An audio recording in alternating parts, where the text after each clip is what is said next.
The grass at the Santiago Bernabeu does not care about your spreadsheets. That stadium does not care about your expected goals metric or your inflated stats against bottom-tier teams. 3-2-0. Federico Valverde needed exactly 23 minutes to shatter Pep Guardiola's robotic system with a brutal hat-trick.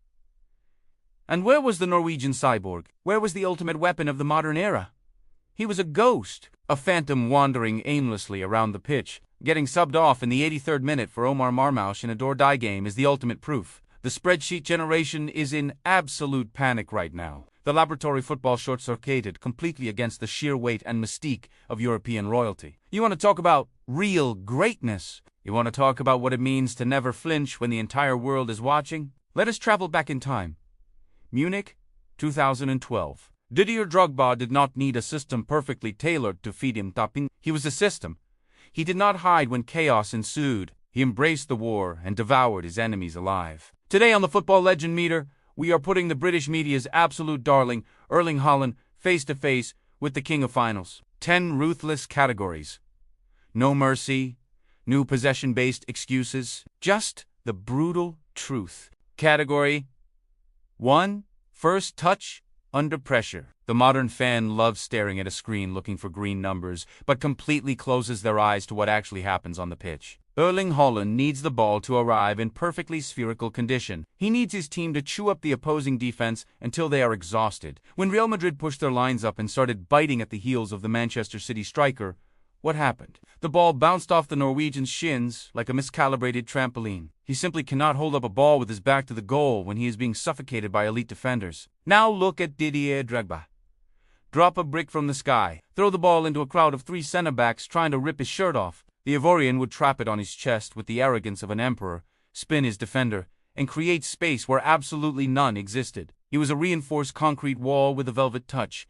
Drogba takes a 9. Haaland, exposed and isolated against the Madrid defense, takes a 5. Category 2. Flair and magic. The media tries to sell the idea that football is entirely about pushing balls into an empty net inside the 6-yard box. Haaland is undeniably the absolute master of the tap-in, the supreme king of stat padding against small teams. But where is the magic? Where is the ability to pull a rabbit out of the hat when the tactical scheme fails miserably? Haaland is a programmed machine with 2 or 3 fixed routines. If the perfect through ball does not happen, the machine breaks down. Drogba had that pure, untamed flair, backheels, first-time volleys from impossible angles, chipping desperate goalkeepers on the biggest stages. He could pick up the ball at midfield and decide the game all by himself, defying all mathematical probabilities. Machines do not dream. They do not have a soul. They do not invent. Drogba takes a 9.5. Haaland, swallowed whole by his own predictability, takes a 4. Category 3. Football IQ in the chaos. Pep Guardiola dictates every single breath his players take on the pitch. Run there, drag that center back, wait for the cutback. It is a perfect game of chess, right up until the opponent flips the board upside down. When Real Madrid installed absolute chaos and tore up Manchester City's perfect script, Haaland looked like a lost child. He stared at the grass with his head down, apathetic, devoid of any leadership, with absolutely no clue how to shift the momentum of the game on his own. He could not read the spaces that had not been previously drawn on the tactical whiteboard. Didier Drogba thrived in anarchy. Chelsea was a literal graveyard for managers, fired one after the other, and the team lived in constant turbulence. Who solved the puzzle? Drogba. He knew exactly when to drop deep, when to make a tactical foul to break the opponent's rhythm, when to ignite the crowd and start a psychological and physical war with the scariest defender on the pitch. His IQ was not built in a lab. It was pure killer instinct. Drogba earns a 10. Haaland stumbles away with a 6. Category 4. Pure pace. Here, we have to be completely fair to the Norwegian cyborg, or the spreadsheet fans will start crying in the comments with their Excel charts. When Haaland has 30 yards of open grass ahead of him, he is the most terrifying force of nature this sport has seen in the modern era. He is an uncontrollable Viking sprinting at 36 kilometers per hour. No defender on planet Earth can catch him in a straight foot race. His stride is devastating and his acceleration is a glitch in the matrix. Drogba was incredibly fast in his prime, a true locomotive on the counterattack. But he was not setting land speed records like the City striker. Haaland is a biological freak when it comes to top speed. Haaland takes a 10. Drogba takes an 8. Category 5. Lethal finishing. This is where the debate turns into an absolute bloodbath. If you look at pure volume, Haaland scores goals at a rate that breaks the human mind. Left foot, right foot, headers. He finishes everything inside the box with cold, robotic efficiency. But we are talking about lethal finishing when it actually matters. Against Real Madrid, he had half chances and completely froze. His finishing is lethal when the system provides him 5 clear chances a game. Drogba, on the other hand, did not need 5 chances. He needed half a chance in the 90th minute of a Champions League final. The header in Munich is the greatest example of lethal finishing in the history of the sport. The trajectory, the power, the absolute refusal to lose. Haaland misses big chances in big games. Drogba buried them when the entire club's history depended on it. However, because Haaland's raw finishing technique inside the box is historically elite, we have to respect the sheer numbers. Haaland takes a 9. Drogba, for doing it when the pressure was capable of crushing diamonds, takes a 10. Category 6. Weak foot. The modern analyst sitting behind a laptop will show you a colorful heat map and confidently tell you that a striker only needs his strong foot if his positional awareness is elite. What an absolute joke! When you are playing against the absolute best defenders on the European continent, they will not let you use your strong side. They will force you onto your weak foot and expose you. Erling Haaland has an absolute cannon of a left foot, a truly devastating weapon, but his right foot is mostly used for standing on. When Real Madrid aggressively closed down his left side, he looked completely lost, utterly incapable of shifting the ball and unleashing a strike with his weaker foot to surprise the goalkeeper. He hesitated, and the chance was gone. Didier Drogba was a different beast entirely. You forced him onto his left foot, and he would still rip the net off its hinges from 30 yards out. He scored absolute screamers with his weaker foot against elite Premier League opposition, striking the ball with terrifying venom because he was a complete, well-rounded footballer, not a rigidly programmed system player. Drogba takes an 8. Haaland, exposed when forced to improvise with his right foot, takes a 5. But here's the detail the spreadsheets will never capture. The moment before the shot, the microscopic decision that happens inside a striker's brain in less than half a second. Elite defenders study patterns. They know your favorite angle. They know the rhythm of your stride. The weak foot is not just about shooting. It is about survival. Against Real Madrid, Haaland's hesitation lasted less than a second. But at the Champions League level, that second is a lifetime. Antonio Rudiger closed the gap like a predator smelling blood. The opportunity evaporated instantly.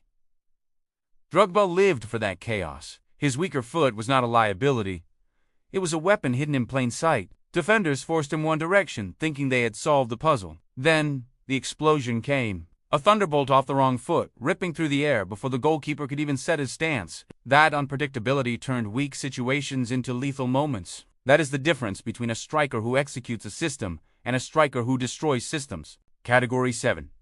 Physical dominance. Both of these men are absolute monsters, towering figures of muscle and power, but there is a massive, undeniable difference between bullying average defenders and dominating legendary center-backs. Erling Haaland is a biological freak of nature, a giant who brushes off defenders from lower table teams like they are made of wet paper. He throws them to the ground and sprints away. But what happened when he faced the heavyweights of Real Madrid? What happened when Antonio Rudiger decided to make it a street fight? He got swallowed whole. He was completely pocketed, bullied, and physically neutralized when the intensity reached a brutal Champions League knockout level. He looked surprisingly soft when the game demanded a bloodthirsty warrior. Didier Drogba went to war against prime Nemanja Vidic, prime Rio Ferdinand, and prime Carlos Bial. He did not just survive those legendary battles, he actively dominated them. He was a terrifying physical presence who would back down into the toughest, meanest defenders in the world and make them look like helpless amateurs. He absorbed the most brutal, career-ending tackles, wiped the dirt off his shirt, and kept marching forward like a gladiator in the Colosseum. Drogba takes a 10. Haaland, the cyborg who gets unplugged by elite physical pressure, takes a 7. And there is another layer that the highlight reels hide. Physical dominance is not just about strength in a sprint or power in a shoulder challenge. It is psychological warfare. Drogba understood that battle better than almost any striker in modern football. From the first whistle, he made defenders uncomfortable. He leaned on them, talked to them, forced them into duels they did not want. By the 70th minute, their legs were heavy, their concentration fractured. Drogba was still standing tall, breathing fire. That is when the decisive moment arrived. Haaland, in contrast, is devastating when momentum is already flowing in his direction. But when the game turns into trench warfare, when every inch of grass becomes a battlefield, the difference becomes visible. The elite defender does not fear a runner. He fears a warrior who refuses to break. Drogba built his reputation in those wars. Haaland is still learning how brutal they can be. Category 8. Big game clutch. The ultimate paradox. The absolute core of this entire debate. This is the exact moment where the spreadsheet generation completely falls apart and their numbers lose all meaning. Erling Haaland has broken every scoring record in the English dictionary. But when the lights shine the brightest, when the pressure is suffocating, he turns into the ghost of Madrid. 0 goals in the Champions League semi-finals last year. 0 goals in the Champions League final against Inter Milan.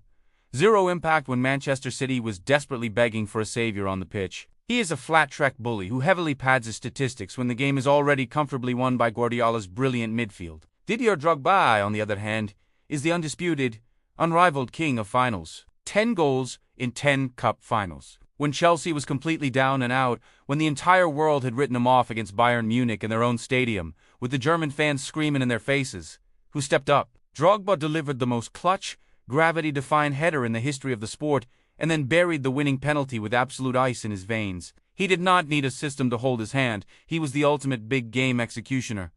Drogba takes a staggering 10. Haaland, the ghost of the big stage, takes a disgraceful 3. Pressure is invisible, but it crushes players every single season. Champions League nights are not normal football matches. The stadium vibrates. The air feels heavier. Millions of people around the planet are watching every touch. That environment exposes something deeper than technique. It exposes nerve. Drogba treated those moments like oxygen. The bigger the stage, the more alive he became. His movements grew sharper. His decisions became ruthless. The defenders knew exactly what was coming, and still they could not stop it. Haaland has the numbers of a generational scorer, but numbers are not pressure. Numbers do not replicate 90 minutes inside a stadium that feels like it is collapsing on top of you. The ghost of Madrid was not a myth invented by critics. It was the visible crack in the armor when the spotlight became unbearable. Category Nini, unpredictability. The modern system player is explicitly built to execute a specific, repetitive tactical function over and over again until the opponent breaks. Stop the overlapping cross. Cut off the precise through ball from the midfield. And you completely shut down Erling Haaland. He is incredibly predictable because he relies entirely on the world-class players around him to serve the ball on a silver platter inside the penalty area. If Kevin De Bruyne is having a bad game, or if the wingers are shut down, Haaland essentially does not exist on the pitch. He becomes a passenger watching the game happen around him. Didier Drogba was absolute chaos. You could never, ever predict what the Ivorian was going to do next. He could score a thunderous knuckleball free kick from 35 yards out. He could chest the ball down with 2 men on his back and hit a spinning, blind volley out of nowhere. He could take on 3 defenders by himself near the corner flag and bulldoze his way into the 6-yard box through sheer willpower. You could never prepare a defensive strategy for Drogba because he was a volatile force of nature operating on pure, unadulterated instinct and rage. Drogba takes a 9. Haaland, the predictable, programmable robot, takes a 4. Unpredictability is the nightmare of every defensive coach in Europe. Systems are designed to control space. They anticipate patterns. They track movement. Drogba broke those rules constantly. Sometimes he dropped into midfield like a playmaker. Sometimes he exploded behind the defensive line like a sprinter. Sometimes he simply turned chaos into a weapon by attacking the ball with reckless aggression. Haaland, by contrast, is devastating inside the structure of Guardiola's tactical machine. The patterns are precise. The timing is surgical. But when that machine jams, when the passing rhythm collapses and the structure dissolves, the striker must invent something on his own. That is where chaos artists like Drogba thrive. Systems fear creativity because creativity cannot be predicted, and unpredictability is often the difference between a good striker and a legendary one. Category 10 Aura.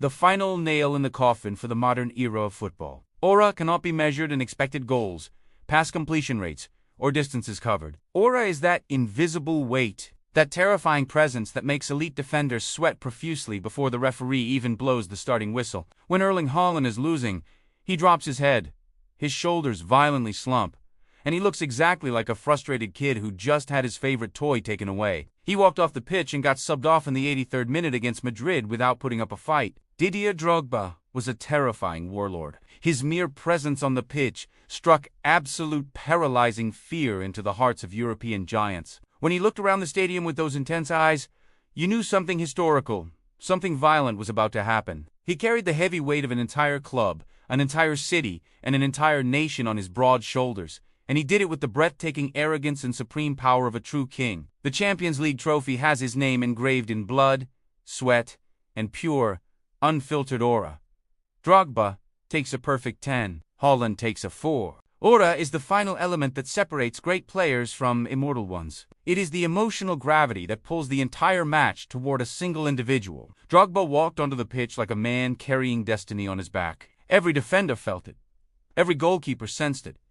Even the crowd reacted to it. When the ball entered the penalty area, there was an almost inevitable feeling in the air. Something decisive was about to happen. Haaland is still building his legacy, but aura is not something statistics can manufacture. It is forged in battles, in impossible comebacks, in moments when a single player bends the entire narrative of a match through sheer force of will. The final score is absolutely devastating. The system has officially failed. The cyborg has been completely exposed on the biggest stage of them all. Erling Haaland might finish his career with a mountain of goals against bottom-half teams, but he will never, ever possess the aura, the chaotic magic, and the absolute clutch factor of Didier Drogba. The ghost of Madrid will continue to haunt the spreadsheet generation, while the true purists of the beautiful game will forever bow down to the King of Munich. The debate is officially over.